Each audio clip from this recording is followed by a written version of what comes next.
Диди. Здрасти, Ана. В дома сме. За мен е чест, че сме тук най-накрая с реализиран интериор. Ти си страхотен артист за мен и аз съм впечатлена, че избра точно нас да изградиме твоя интериорен дизайн на дома ти. Кажи ми как се спря на нас първо. Спрях се на вас по една единствена причина. Много отдавна, когато се запознахме, това, с което ми направи впечатление ти, беше, че на един workshop, на който всички всъщност работеха на компютър и правеха дигитално своите задачи, всъщност ти беше си седнала на една масичка навънка пред хотела, в който бяхме тогава и ръчно рисуваше нещо, което беше много морско като тема. Рисуваше един хол или детска стая, която беше с една мека мебел като морска звезда и едно легло като водно конче. И защо въображението ти беше на просто смолив и бял лист. Нали? Нямаше нужда от други инструменти и аз това много ми хареса. И тогава си казах, че ако някой не е си правил къща, ще те поканя да ми направиш проекта на къща. Ами много съм щастлива, че точно ние от Кайла Дизайн го направихме за тебе. Да, артиста оценява изкуството. Това е ясно. Ние имахме удоволствието да направим няколко акцента в твоето жилище, които ги няма никъде другаде и аз ги намирам наистина на границата на произведението на изкуството, но ще ми бъде интересно твоето мнение в топ 3, кои интериорни детайли слагаш в дома си като най-интересни.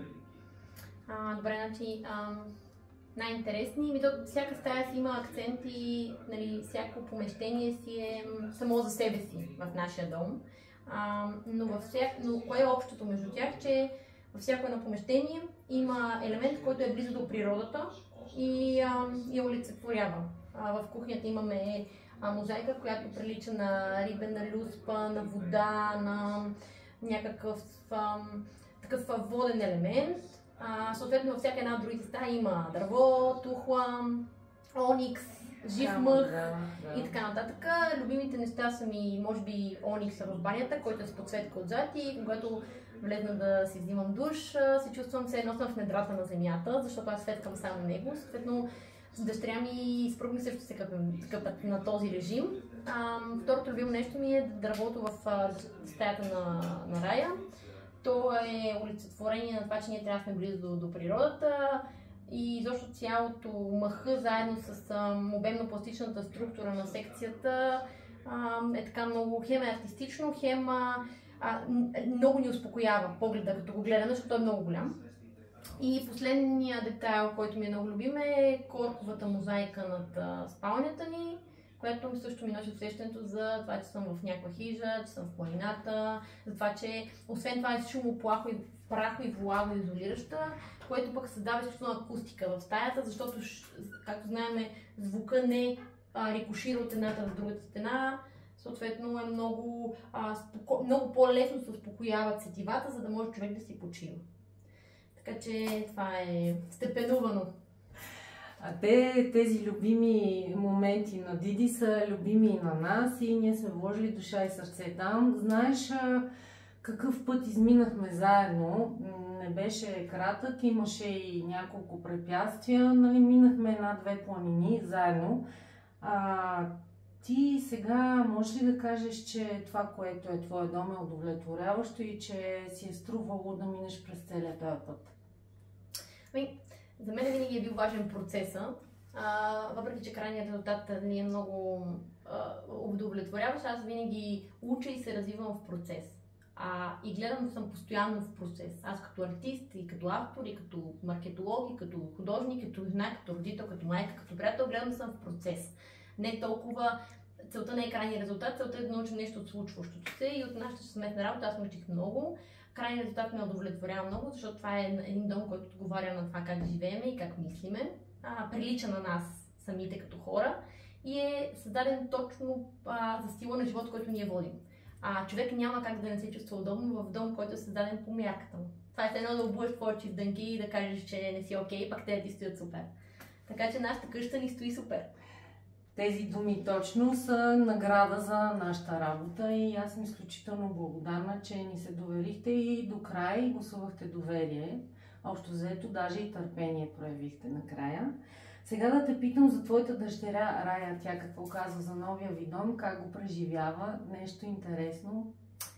Тя много бързо се адаптира в новата си стая, хвали се на всичките си приятели с стаята си. Също така обаче тя много бързо, не само тук, ами в други жилища, в които сме живяли, но тук основно много бързо разви едно естетическо усещане за ред и за композиция. Което аз смятам, че това нещо би трябвало да бъде оставено от децата от малки, за да може като големи да имат чувство за това как трябва да построяват процесите и как да организират пространството около тях естетически, без то да бъде прекалено шумно или прекалено натоварващо и съответно това им изгражда и вкус. А вкуса, както знаем, се възпитава. И той се възпитава от ранна детска възраст. Така че аз отдавам огромно значение на интериора, затова Рая да бъде първо малко по-равномесена, защото в нея има най-много зелено и така доста емоционално я уравновесява.